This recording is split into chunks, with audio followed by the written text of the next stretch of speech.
Rehearsal for a storytelling competition tomorrow night on the theme of school.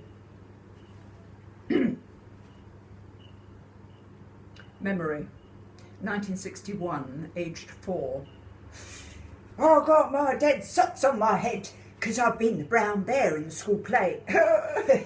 And Sister Mary Margaret, who's the headmistress, is standing with her arm round me and she's saying to all the other children, let's give Jane a big round of applause because she did such a lovely job of being the brown bear. Oh, I feel all nice and warm and fuzzy.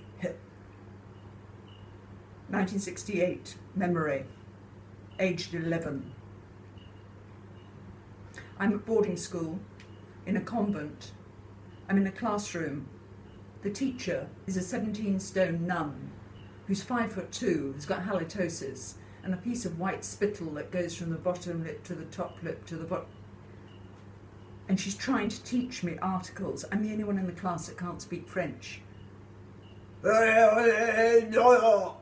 I don't know what she's talking about. It's le and la. La garçon. No, no, La le filler. No. She starts lumbering towards me. She gets hold of my head. She pounds into the book. Le garçon, la fille.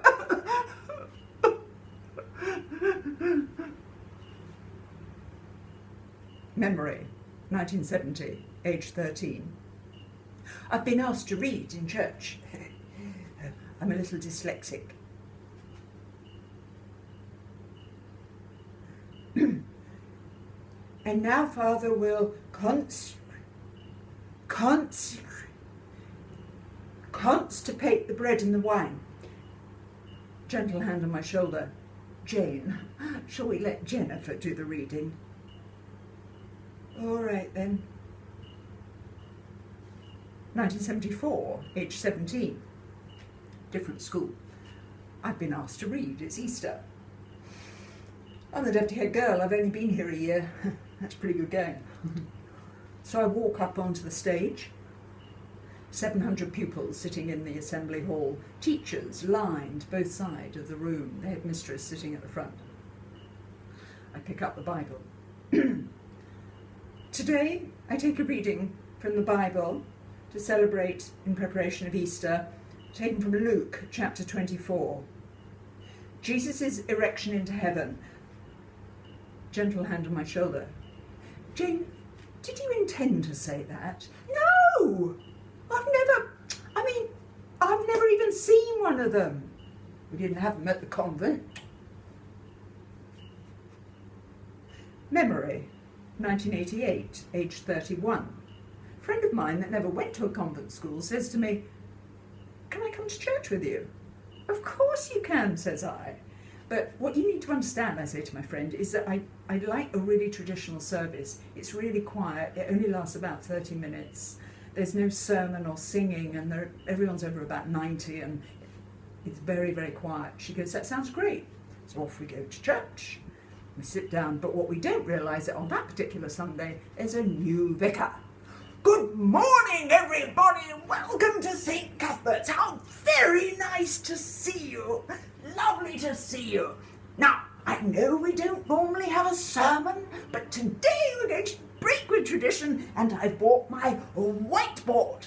He puts up his whiteboard, and my pen, my marker pen. So, let's draw on the whiteboard a box. And in the box we're going to have rich people and poor people, and we're going to have good people and bad people. Now, let's see if we can think of someone in the Bible who is rich and bad. He takes his pen, he points it at my friend, and he says, you! To which she looks at me and goes, and I look at her and go, Herod. She says, what? Herod. She says, Herod. He goes, very good.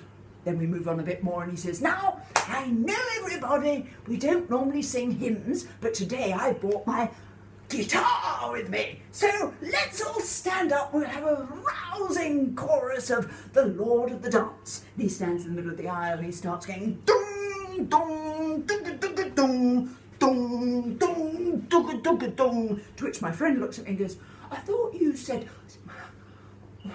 Anyway, we then get to the point where he says, now we've come to Holy Communion, and I want you to know, even if you're not confirmed, you are welcome at the communion rail.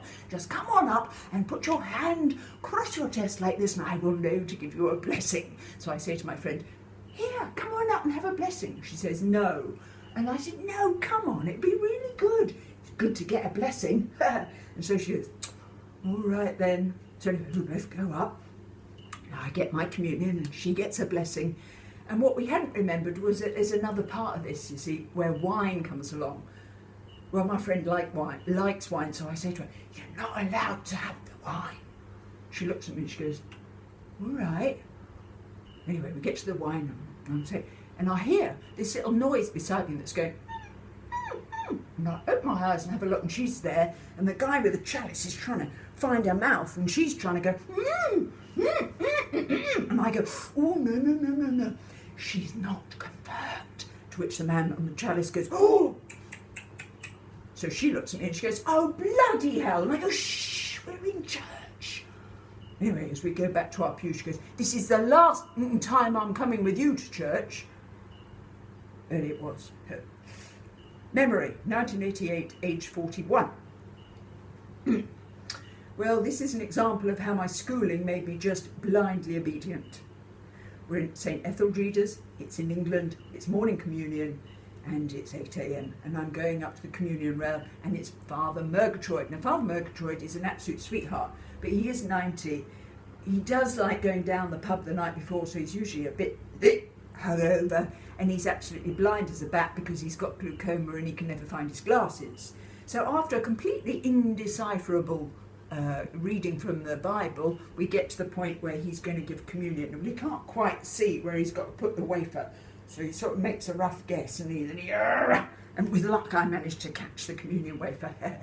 And then I look at it and I see something I've never seen before. It's a lump of something that's pink and wobbly, and it looks a bit like snot, and I think to myself, oh my God, it's been blessed, it's holy, I can't flick it off somewhere. What am I going to do? I thought there's only one thing I can do, and that's eat it. Anyway, I ate it, and as you can see, I obviously survived. So that concludes my stories about school. And what I'd like to say is I think that perhaps school is like the soil in the pot plant of life. You never actually fully grow out of it. Thank you very much.